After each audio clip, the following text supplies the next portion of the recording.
Welcome back to a journey through the annals of world history. There is an old, unyielding truth. Trying times forge heroes. This maxim has never been more profoundly demonstrated than during the Great Patriotic War of the Soviet people. In the crucible of this existential conflict, the Soviet Union, born of revolution and tempered by hardship, transformed itself into an unparalleled forge of military talent. Among its most feared creations were its snipers, phantom-like figures who haunted the battlefields from the smoldering ruins of Stalingrad to the dense forests of Belarus. And when one speaks of the Soviet sniper, it is impossible and unjust not to speak of the Steel Roses, the women who took up the rifle and proved that courage knows no gender. It is estimated that during the war, the Soviet Union trained nearly 2,000 female snipers, a deployment of women in a direct combat role unprecedented in modern warfare. Among this legion of determined patriots, a few names rose to become living legends, their stories etched forever into the golden pages of history. The story begins on June 22, 1941. In the pre-dawn darkness, a storm of fire and steel erupted across the western frontier of the Soviet Union. Adolf Hitler had unleashed Operation Barbarossa. Millions of German soldiers, a juggernaut of tanks, artillery, and aircraft, surged forward in a synchronized, devastating assault. Faced with this treacherous invasion and the enemy's unmasked ambition of conquest and annihilation, the Soviet Union mobilized its entire being. Every man, every woman, every factory, and every bushel of wheat was dedicated to the singular cause of national survival, the Great Patriotic War. Within this national mobilization, hundreds of thousands of women answered the call, serving not just as nurses and factory workers, but as pilots, tank commanders, partisans, and frontline soldiers. They would go on to achieve astonishing feats of heroism. Among these Steel Roses, 3 women armed with the Mosin-Nagant rifle and an unshakable love for their homeland stood apart. Through their extraordinary talent, unyielding nerve, and profound courage, they sowed terror in the ranks of the Nazi invaders, turned the tide of countless skirmishes, and became enduring symbols of resistance. These are the stories of Lyudmila Pavlichenko, Aliya Moldagulova, and Roza Shanina. Patriotism is a mysterious and formidable power. It is a force so immense that it can transform the most ordinary individuals into the most extraordinary of heroes. The women snipers of the Soviet Union are the most eloquent testament to this truth, and none more so than Lyudmila Mikhailovna Pavlichenko. Born in Belaya Tserkov, a small town in what was then the Russian Empire, Lyudmila was a driven and fiercely competitive young woman. By the time the Great Patriotic War erupted, she was a 24-year-old history student at Kiev University, her mind filled with ancient chronicles and the stories of past heroes. She dreamed of becoming a scholar and a teacher. At that moment, no one could have predicted that this studious, sharp-witted young woman would soon carve her own name into the annals of military history, not with a pen, but with a rifle, earning the fearsome moniker Lady Death. In June of 1941, the German war machine rolled into Soviet territory with terrifying speed. Within months, the entire Red Empire was straining to withstand the tsunami-like assaults of the Wehrmacht. By October 1941, Germany's Army Group South had encircled the vital port city of Odessa and was beginning its relentless assault on Sevastopol, the heavily fortified home base of the Russian Black Sea Fleet. The strategic importance of this city was absolute.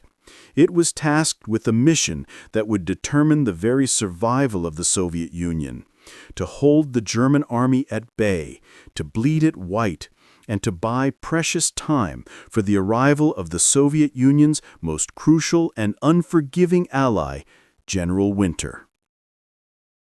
As the first bombs fell on her homeland, Lyudmila Pavlichenko did not hesitate. She was among the very first wave of volunteers, but her path to the front was not easy. When she arrived at the recruiting office, the officers looked at her, a young, slender academic, and immediately tried to steer her towards nursing. "You'd be better with bandages than a rifle," they told her, but Lyudmila was adamant. She presented her marksmanship certificates and a Vodoshilov sharpshooter badge she had earned in a civilian shooting club before the war. Still, they were skeptical. Why send this frail-looking girl to the meat grinder of the front lines? Destiny, it seems, had already written her story. Lyudmila Pavlichenko was born to be a sniper, a truth so fundamental that no bureaucratic obstacle could stand in its way. To silence the doubters, she was forced to prove her worth in an impromptu and deadly audition. Handed a rifle, she was pointed towards two Romanian soldiers collaborating with the Germans who had been spotted some distance away. In front of her skeptical commanders, Lyudmila raised the rifle, sighted her targets, and with two calm, precise shots eliminated both men. There were no more questions. The commanding officers, stunned by her cold precision, immediately reversed their decision. Lyudmila Pavlichenko was officially inducted into the 25th Rifle Division of the Red Army. Her entry into the war was a baptism by fire in the defense of Odessa. From her very first days with a rifle in her hand, she became a phenomenon. Over 2.5 months of brutal urban warfare, Lyudmila was credited with an incredible 187 confirmed kills. That was an average of nearly 3 German soldiers a day sent to their graves by a woman who just months earlier was debating historical theses in a university classroom. Armed with her trusted Mosin-Nagant 9130 rifle, a weapon first designed in 1891 but brutally effective in capable hands, she stalked the rubble-strewn streets of Odessa. She became a ghost, a vengeful spirit of the motherland, dispatching any enemy soldier who dared to tread upon her sacred soil. The German and Romanian troops in the city were baffled. They knew a highly effective sniper was hunting them, but they imagined some hulking, monstrous figure, a Siberian giant with the eyes of a hawk. They could never have guessed that the source of their mounting terror was a young woman who still harbored dreams of becoming a history teacher. After the strategic withdrawal from Odessa, Lyudmila's unit was redeployed to the fortress city of Sevastopol on the Crimean Peninsula. Here, the fighting escalated to a new level of ferocity. It was in the crucible of Sevastopol that her legend was truly forged. The task of a sniper on the Eastern Front was a lonely and perilous one. Nazi Germany also possessed a formidable force of highly trained, well-equipped snipers. They operated in packs like wolves, specifically hunting their Soviet counterparts. By the time Lyudmila arrived, the situation in Sevastopol was so dire that the Red Army's sniper corps had been nearly wiped out. Lyudmila was brought in to change the equation, and she did so with chilling efficiency. She single-handedly reversed the tide of the sniper war in her sector. Official records confirm that during the siege, she outdueled and eliminated 36 enemy snipers. Each of these kills was a deadly chess match, a battle of wits, patience, and nerves that could last for days. She would lie motionless for hours, sometimes days, in the freezing mud or sun-baked ruins, enduring hunger, thirst, and the constant threat of artillery, waiting for the single fleeting moment of opportunity, the glint of an enemy's scope, a flicker of movement, a puff of breath in the cold air. She defended Sevastopol to the bitter end, fighting through the most horrific conditions as the city held out for a heroic 8 months against overwhelming German power. In June 1942, during a fierce mortar barrage, she was struck by shrapnel and severely wounded. Too valuable to lose, the Soviet High Command ordered her evacuated from the crumbling city by submarine just before it fell. Her fighting days at the front were over, but her service to the motherland was not. After her recovery, she was sent on a diplomatic mission to the United States and Canada as part of a Soviet youth delegation. Her purpose was to rally support for a second front in Europe, to relieve pressure on the Soviet Union. She became the first Soviet citizen to be received by a U.S. president when she met with Franklin D. Roosevelt at the White House. The First Lady, Eleanor Roosevelt, took a personal liking to the quiet but intense young sniper and invited her on a tour across America. Standing before American crowds, Lyudmila, dressed in her simple olive uniform, spoke with a directness that stunned her audiences. She was not a politician. She was a soldier who had looked death in the face. In a famous speech in Chicago, she delivered a powerful and unforgettable rebuke to the hesitating Western powers. "Gentlemen," she said, her voice steady and clear, "I am 25 years old and I have killed 309 fascist occupants by now. Don't you think, gentlemen, that you have been hiding behind my back for too long?" Her words were a thunderclap. In 1943, she was awarded the title of Hero of the Soviet Union, the nation's highest honor. Though she never returned to the front line, she dedicated the rest of the war to training the next generation of Soviet snipers, passing on the lethal skills she had perfected in the ruins of Odessa and Sevastopol. While her official, confirmed kill count stands at 309, making her the most successful female sniper in history, German military documents captured after the war suggest the true number may have been closer to 400. Lyudmila Pavlichenko, the history student turned Lady Death, had secured her place as an immortal legend of the Great Patriotic War. If Lyudmila Pavlichenko's record of over 300 kills at the age of 25 is the stuff of legend, then the achievement of dispatching nearly 100 German soldiers before the age of 18 is a testament to a different but equally powerful kind of heroism. The love for one's country is a mysterious force that allows a person to transcend the limits of age, health, and personal tragedy. It transforms a child into a warrior and a victim into a protector. This was the story of Aliya Moldagulova, a young woman whose battlefield was one of the most hellish theaters of the war, the Leningrad front. Aliya was born in 1925 in a village in Kazakhstan. Her childhood was marked by profound tragedy. Before she was 10 years old, she had lost both of her parents and was left an orphan, forced to navigate a harsh world alone. She survived on the streets, a small girl clinging to life, until she was taken in by an orphanage in Leningrad.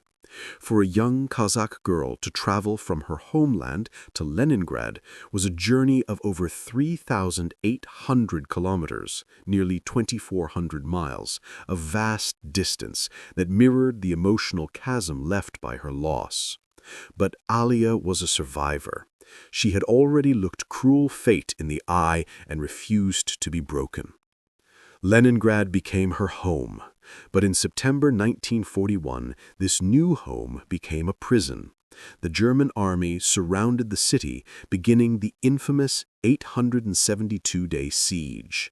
In March 1942, the 16-year-old Aliya, along with the other children from her orphanage, was scheduled to be evacuated from the starving, blockaded city. But as her friends and peers were led to safety, Aliya made a decision that would define her life. She refused to leave. She requested to stay and fight, to defend the only home she had ever truly known. 9 months later, her request was granted.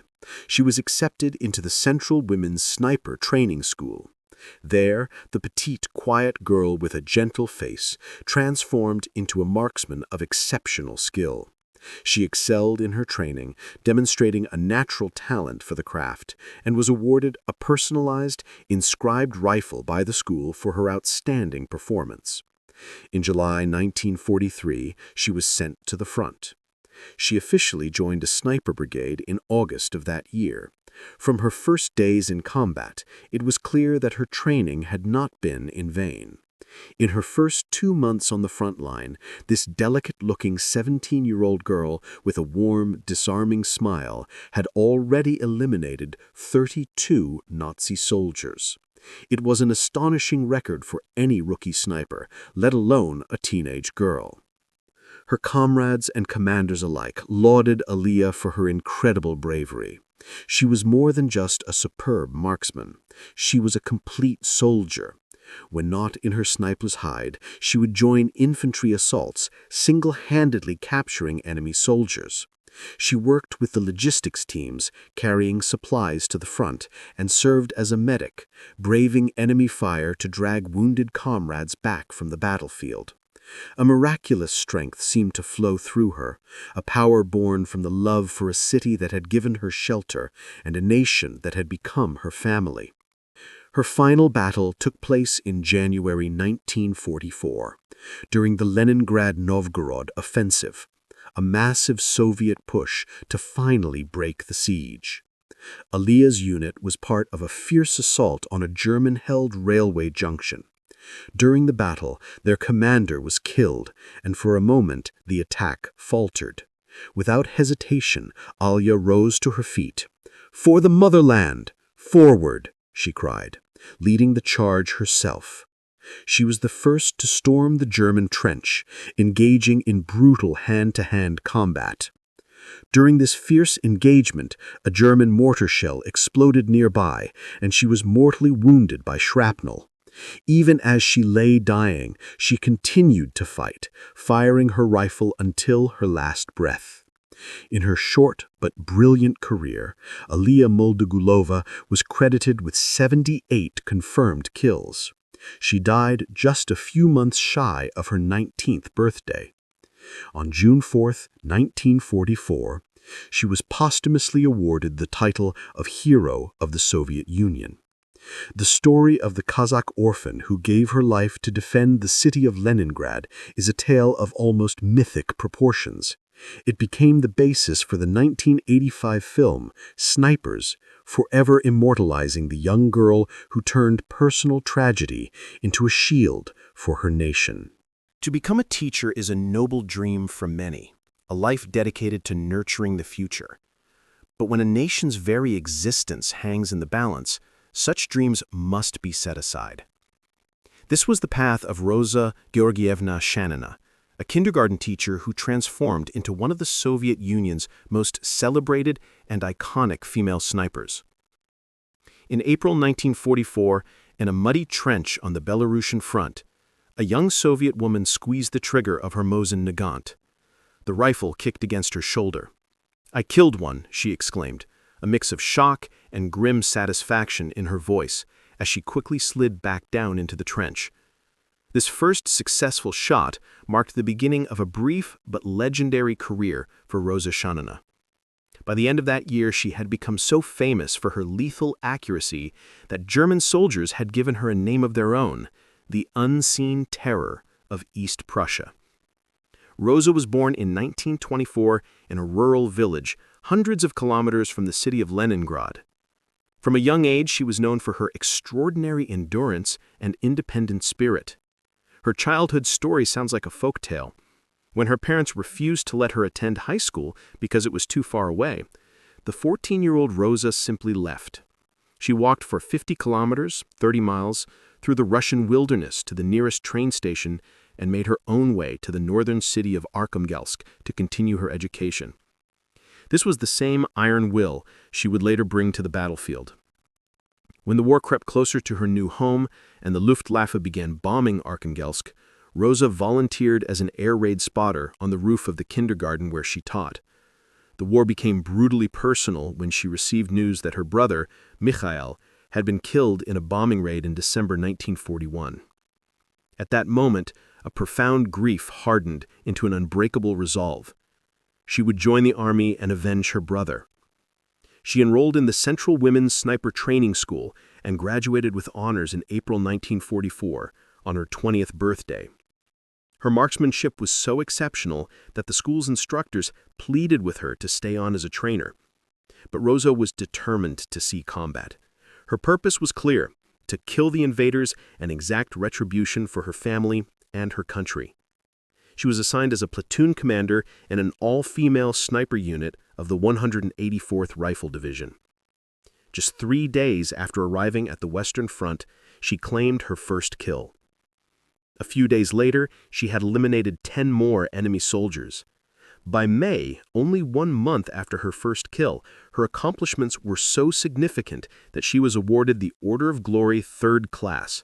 She became one of the first female snipers in the Soviet Union to receive this high honor. Roza became famous for a particularly difficult and deadly technique, the doublet, or a pair shot. This involved firing 2 rounds in rapid succession, almost within a single breath at 2 separate targets. This skill, which required incredible speed, precision, and composure, became her signature and a source of awe among her fellow soldiers. As the number of enemy soldiers eliminated by her rifle steadily climbed, the Soviet press took notice. She became a national hero, her face gracing the covers of newspapers. "Follow the example of Roza Shanina," one headline blared. "One bullet, one fascist," another proclaimed. On September 23, 1944, the newspaper Unичтожим Vraga called her the Red Army girl who took out 5 Germans in 1 day. By that time, the young teacher had already dispatched 56 enemy soldiers. In a whirlwind 10 months of combat, her final official tally would reach 59. The famous Soviet writer and journalist Ilya Ehrenberg wrote of her, "Let the Russian mother who bore and raised this glorious, noble daughter for the motherland rejoice." But fame is a fickle and often tragic companion in wartime. Roza Shanina would not live to see the final victory she fought so hard for. As the war ground toward its brutal conclusion in the winter of 1945, her unit was part of the brutal East Prussian offensive. On January 27, 1945, just a few months before the fall of Berlin, 2 Red Army soldiers found Roza Shanina lying in a snow-covered field. Her chest was torn open by an artillery shell fragment. In her final moments, she had thrown her body over a wounded artillery officer, trying to shield him from the blast. It was too late to save her. Roza Shanina was buried with full military honors in what was then East Prussia. Her story, however, was not over. A close friend had carefully preserved her letters and her combat diary. For 20 years, he kept them safe. In 1965, he finally published them, offering the Soviet public an intimate, heartbreaking glimpse into the mind of the young woman they had so admired. Her diary revealed not just a fearless soldier, but a young woman filled with hope, fear, loneliness, and a profound love for a life she would never get to live.